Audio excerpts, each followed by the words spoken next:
Assalamualaikum warahmatullahi wabarakatuh. Alhamdulillahirabbil alamin. Ma khalaqas samawati wal arda wa ma bainahuma la'ibin. Wassalatu wassalamu ala nabiyyina Muhammadin wa ala alihi wa ashabihi wa ummatihi ajmain.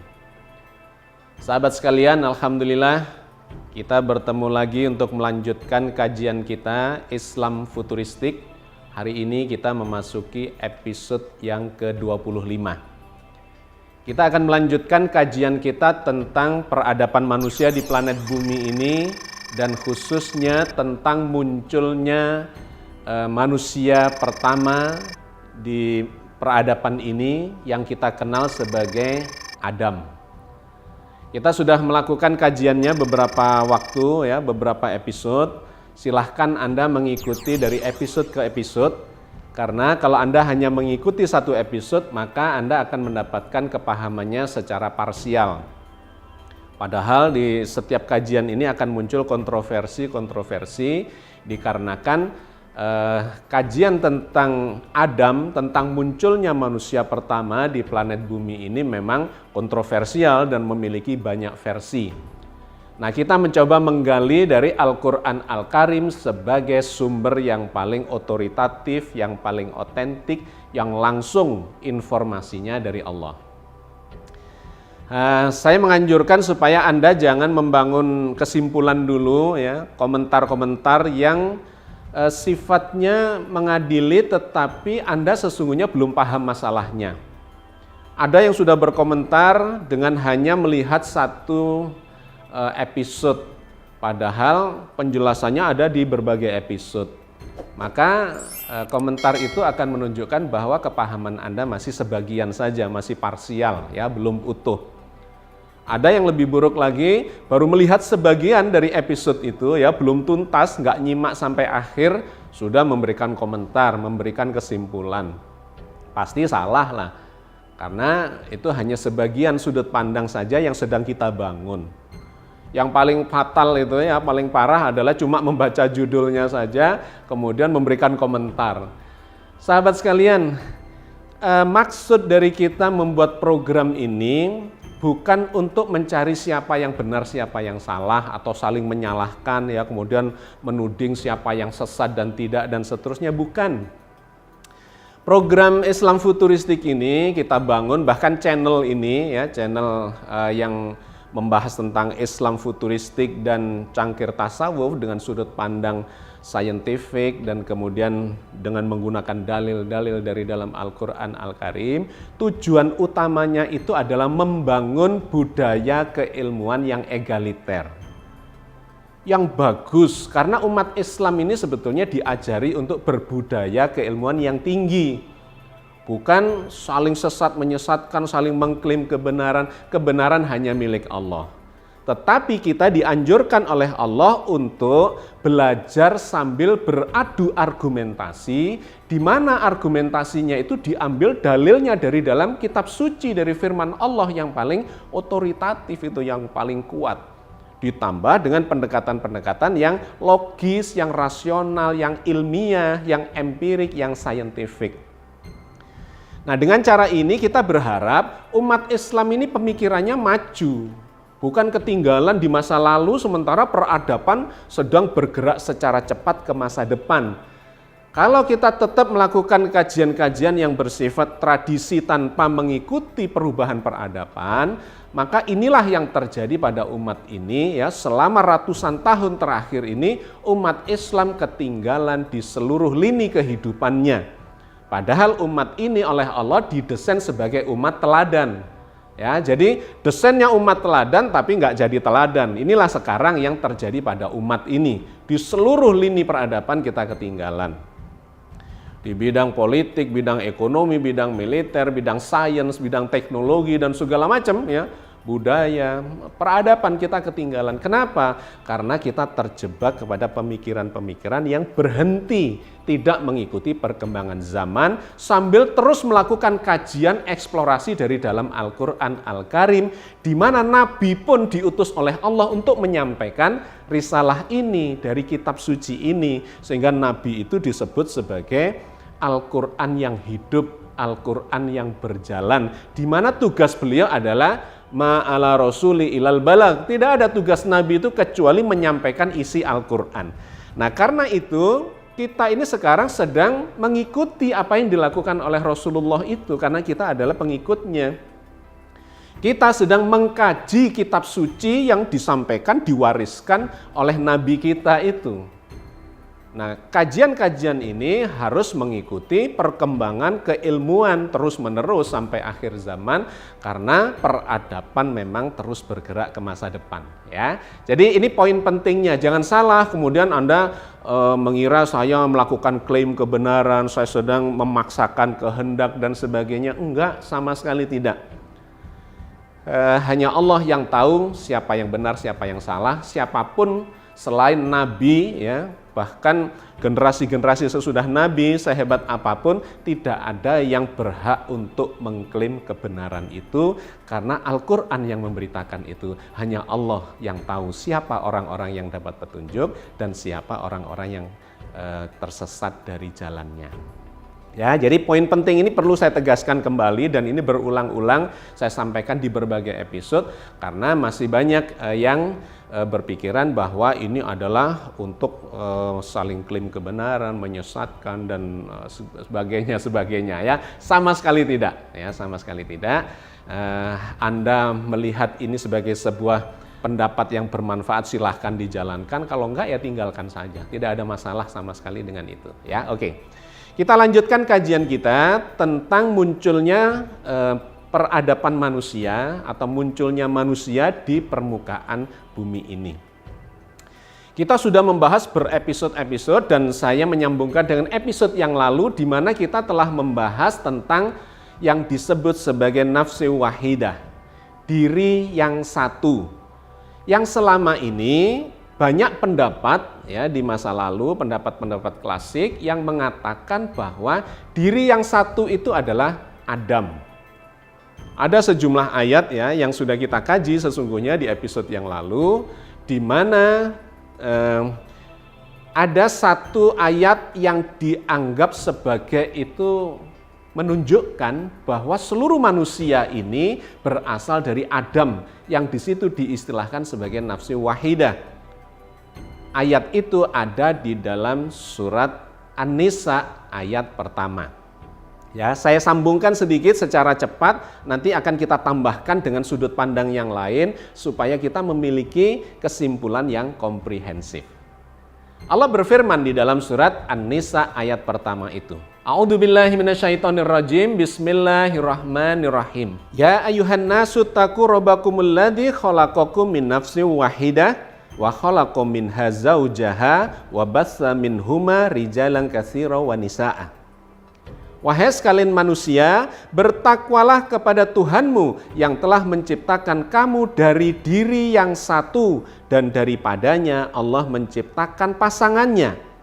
Dan dari keduanya Allah memperkembangbiakkan laki-laki dan perempuan yang banyak. Surat An-Nisa ayat pertama ini sering dijadikan rujukan bahwa seluruh manusia, laki-laki yang banyak, perempuan yang banyak, itu berasal dari diri yang satu, dan diri yang satu itu kemudian dimaknai sebagai Adam.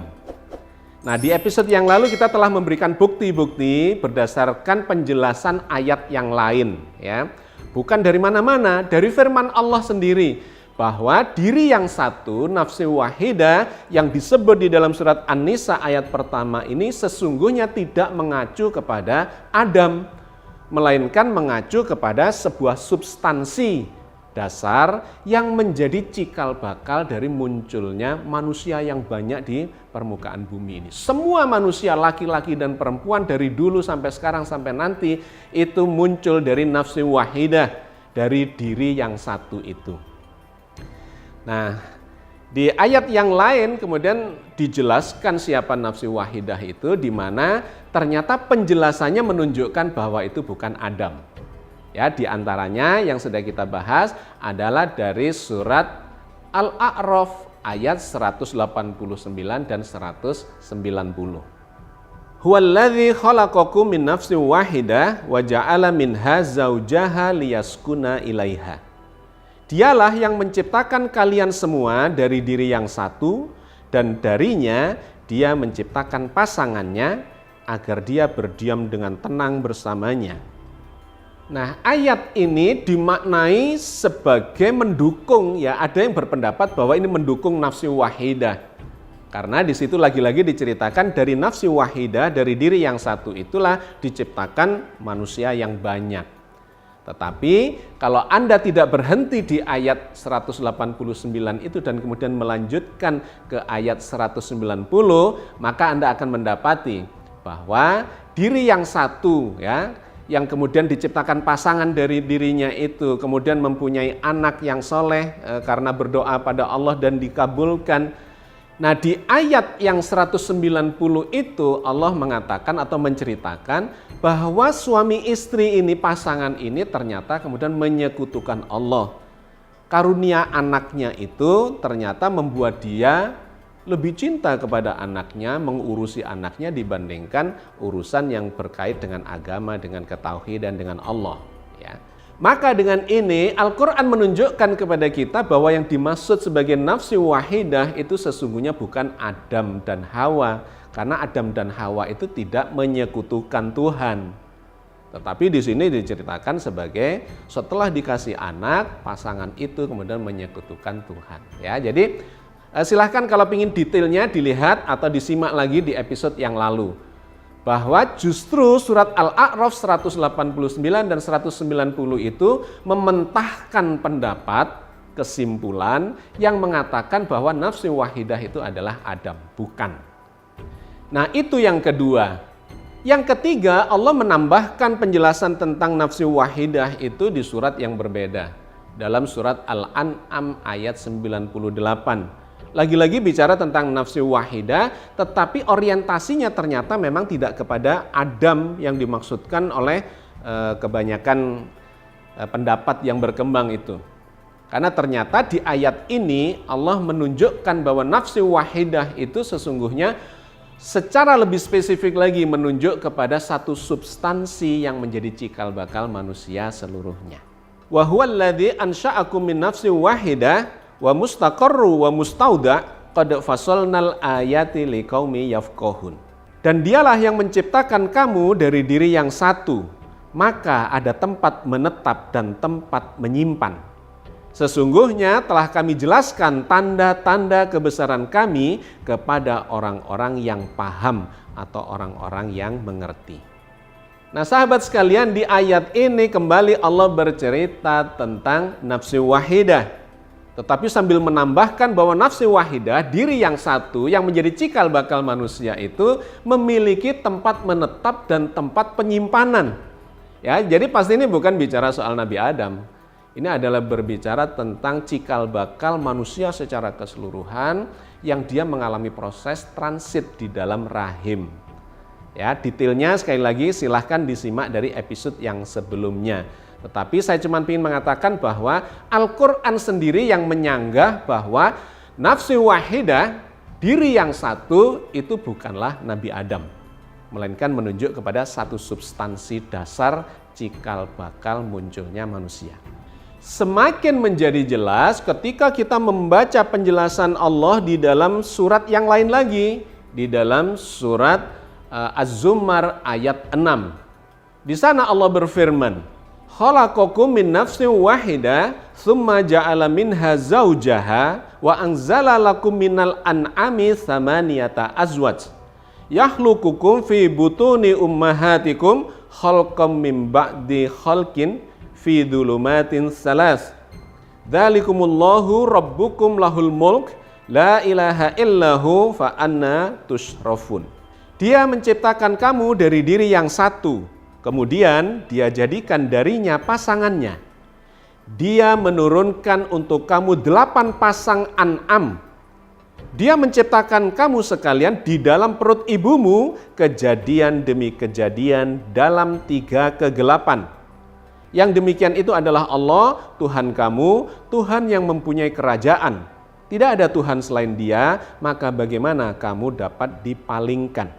Sahabat sekalian, ayat yang kita baca ini menjadi kesimpulan dari episode yang lalu. di mana ayat ini menceritakan lebih detail lagi tentang apa itu nafsi wahidah. Bahwa Allah menciptakan seluruh manusia ini dari nafsi wahidah, dari diri yang satu, dan diri yang satu itu diberi pasangannya dari diri itu juga, ya, memunculkan pasangannya. Kemudian Allah mengatakan wa anzala lakum minal an'ami samaniyata azwaj.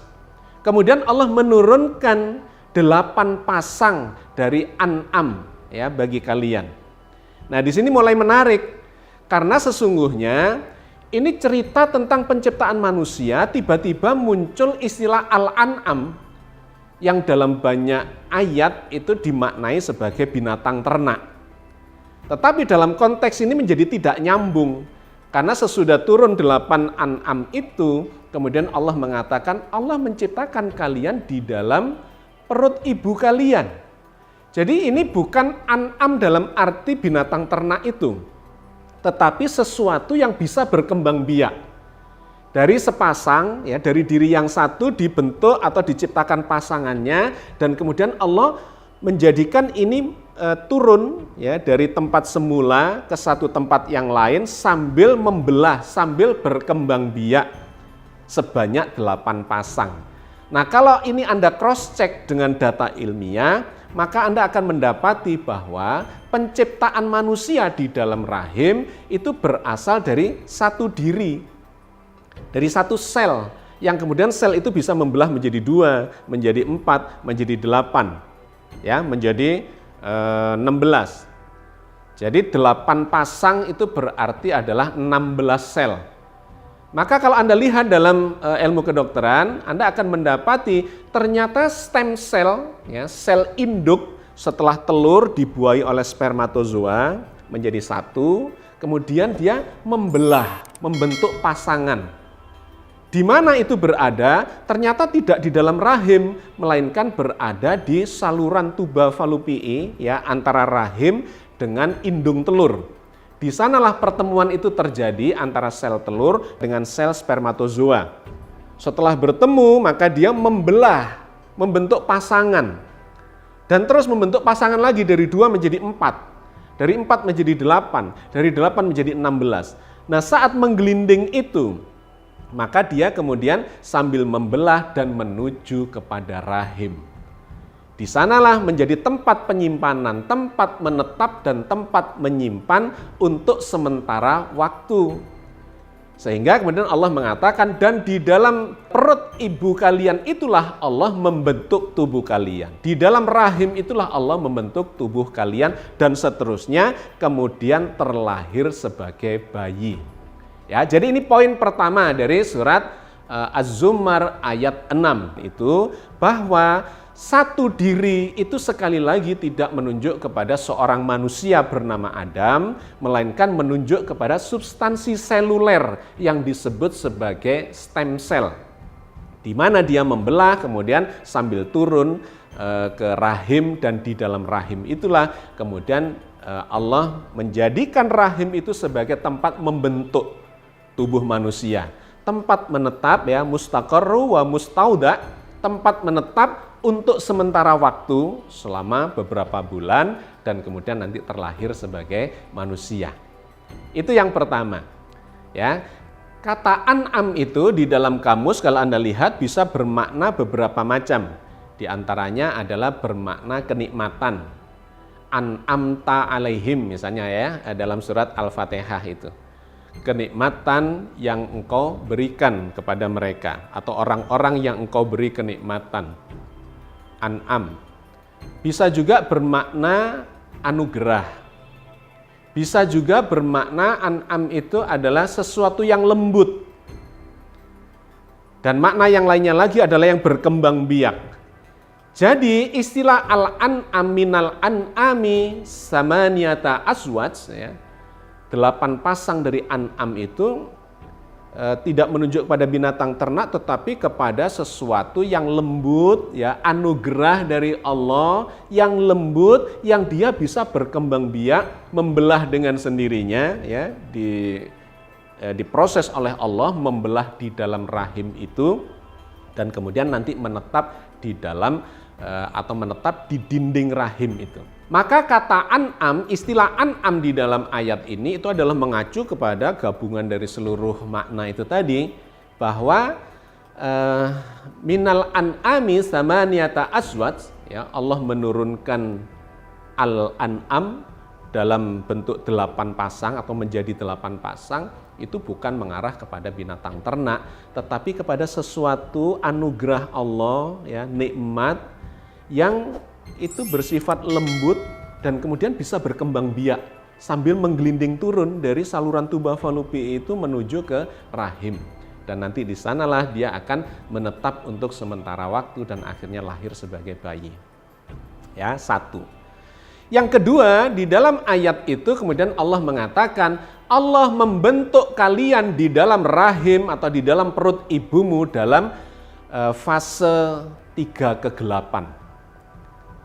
Apa itu yang dimaksud sebagai melalui 3 tahapan atau 3 kegelapan itu? Maka kalau sekali lagi Anda melakukan cross check di dalam ilmu kedokteran, ya, khususnya tentang ilmu kandungan, ya, tentang proses penciptaan manusia di dalam rahim, maka Anda akan mendapati ada 3 fase yang berbeda di sana. Fase yang pertama adalah fase tumbuh-tumbuhan, fase vegetatif, di mana cikal bakal manusia itu sama sekali belum bisa disebut sebagai manusia.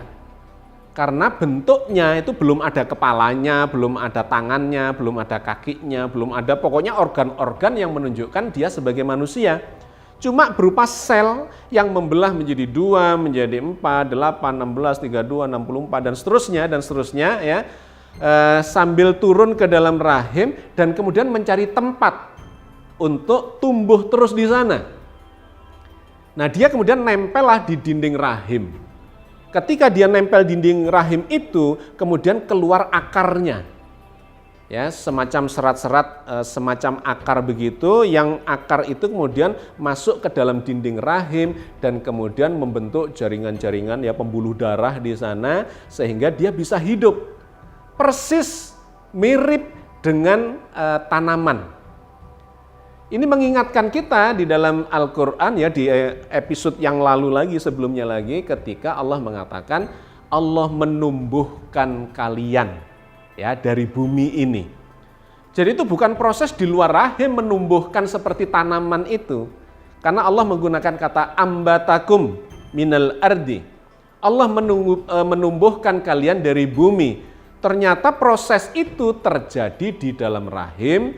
Proses di mana fasenya itu belum fase manusia, karena masih belum ada organ-organ yang bersifat kemanusiaan itu, melainkan hanya sekumpulan sel yang menempel di dinding rahim dan mengeluarkan akar yang nantinya menjadi ari-ari, ya. Jadi ada plasentanya, tempat atau saluran bagi hidupnya si calon atau cikal bakal manusia itu.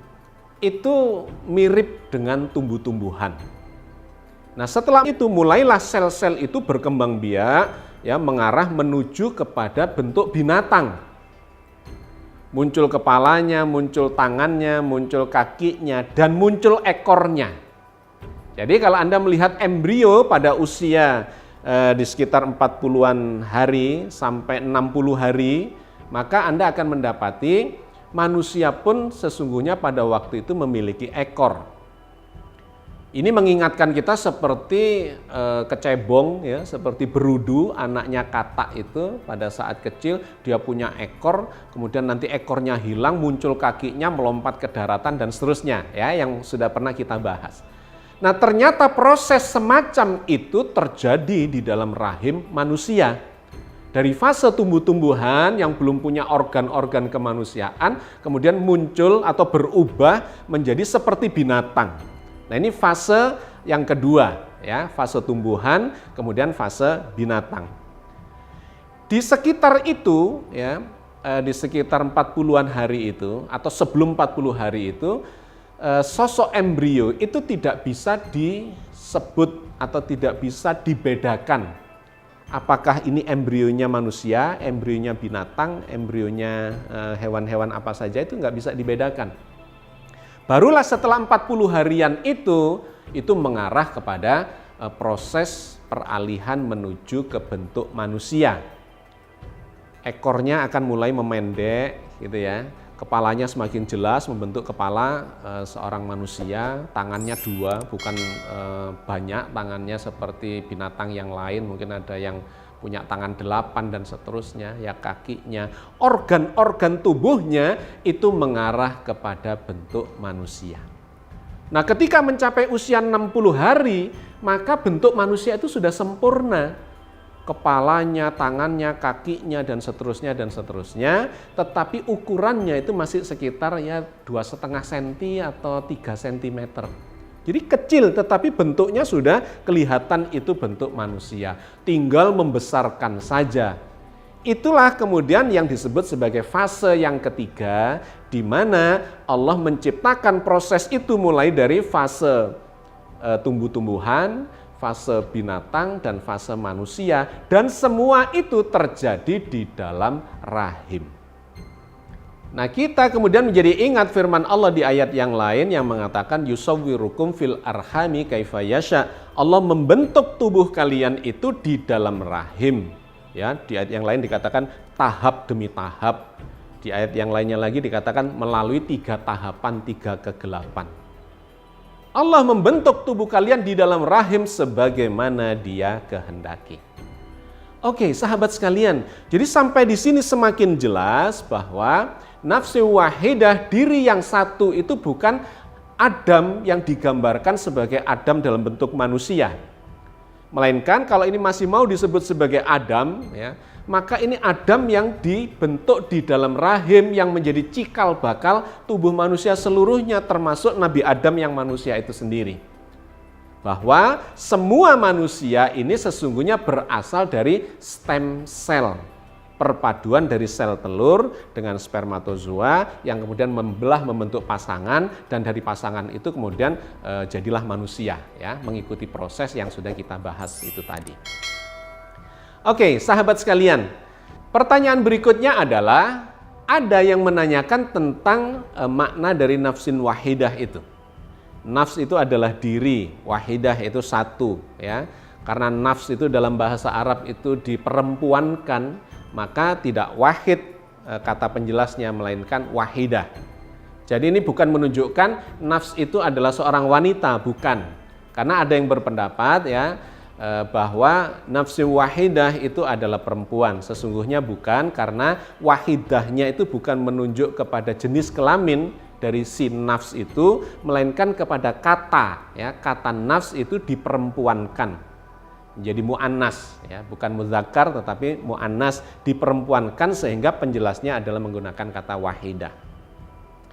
Oke, sejak kapan manusia ini bisa disebut sebagai nafs?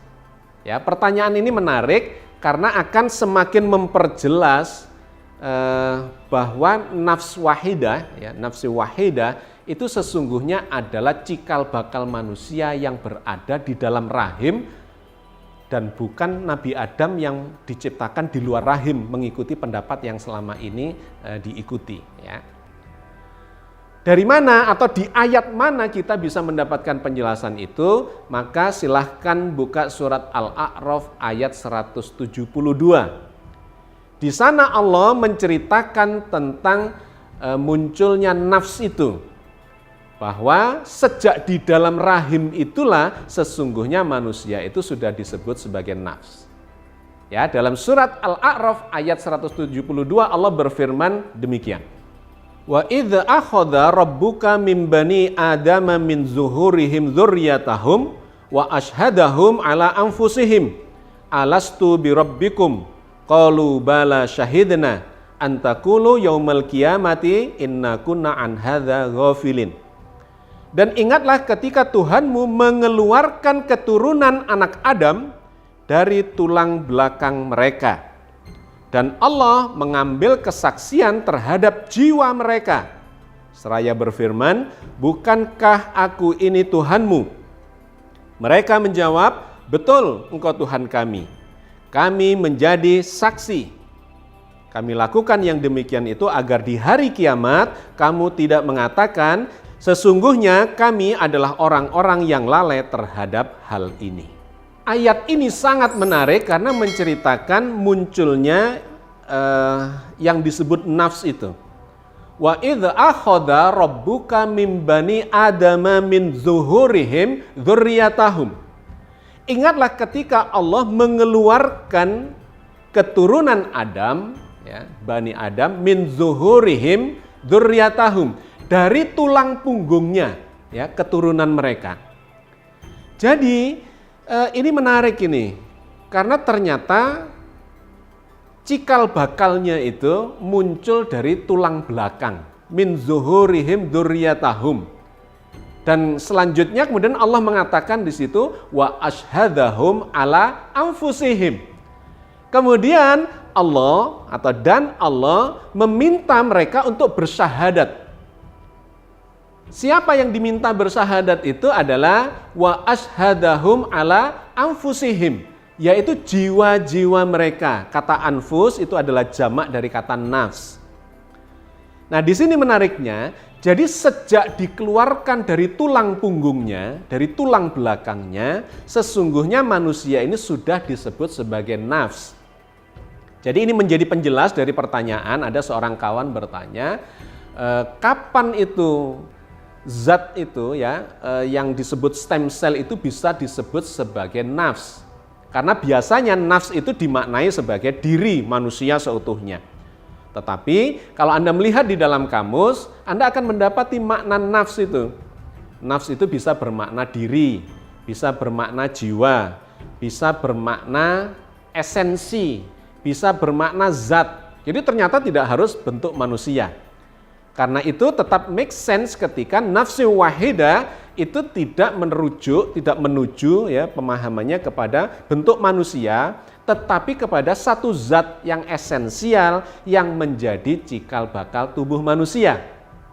Dan itu sudah disebut Allah, istilah itu sejak zat itu, esensi itu keluar atau dikeluarkan oleh Allah dari tulang punggungnya, dari tulang belakangnya. Wa asyhadahum ala anfusihim, dan Allah meminta nafs itu untuk bersyahadat sejak saat pertama keluar dari tulang belakang itu. Nah, pertanyaan berikutnya adalah kok tulang belakang gitu ya? Min zuhurihim. Ternyata ini dibuktikan oleh ilmu pengetahuan, silakan Anda browsing. Ada seorang guru besar dari Newcastle University, ya, Profesor Karim Nayarnia bersama timnya itu telah melakukan pembuktian di laboratorium bahwa sel yang disebut sebagai stem cell itu sangat kaya terkandung di dalam sumsum tulang belakang manusia. Jadi pengobatan-pengobatan yang terkait dengan stem cell itu salah satunya sumbernya itu diambilkan dari sumsum tulang belakang.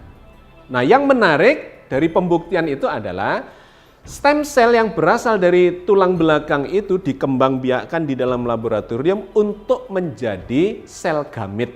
Sel gamit itu adalah sel spermatozoa dan atau sel telur. Ya, sel telur dan sel spermatozoa itu adalah sel yang diturunkan dari stem cell itu. Nah, nanti sel telur dan sel spermatozoa ini akan menempati tempat masing-masing. Spermatozoa pada laki-laki yaitu ada di organ reproduksi laki-laki, ya, di gonadnya, dan kemudian yang perempuan ini ada di indung telur. Nah, nanti bertemu lagi di dalam rahim, kemudian membelah dan seterusnya seperti yang sudah kita ceritakan. Tetapi ternyata ujung pangkalnya itu adalah min zuhurihim dzurriyyatahum, berada di dalam sumsum tulang belakangnya.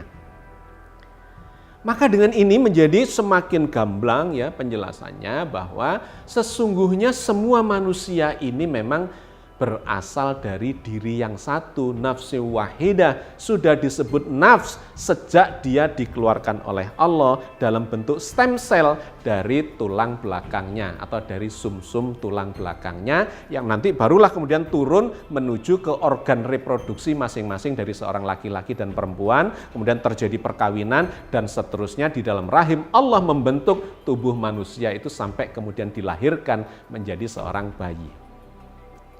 Sahabat sekalian, sampai di sini kita sudah mendapat kesimpulannya ya, bahwa sesungguhnya nafsi wahidah itu bukan menunjuk kepada Nabi Adam sebagai manusia, tetapi menunjuk kepada cikal bakal tubuh manusia semuanya, termasuk Nabi Adam dan keturunan-keturunannya. Karena nafsi wahidah itu sesungguhnya adalah stem cell yang kemudian diproses oleh Allah, diturunkan dalam bentuk pasangan-pasangan menuju kepada rahim, dan di rahim itulah Allah membentuk tubuh manusia ini sejak dari dulu sampai nanti. Mudah-mudahan ini menjadi kesimpulan berikutnya yang memberikan insight kepada kita bagaimana Al-Quran bercerita tentang penciptaan manusia. Bukannya Allah itu tidak bisa menciptakan sesuatu di luar rahim, tetapi Allah sendiri yang mengajarkan kepada kita bahwa pembentukan seluruh manusia itu terjadi di dalam rahim. Mudah-mudahan Allah memberikan berkah dan rahmat kepada kita semua dan senantiasa membimbing kita di atas jalan yang diridhoinya. Amin ya rabbal alamin. Assalamualaikum warahmatullahi wabarakatuh.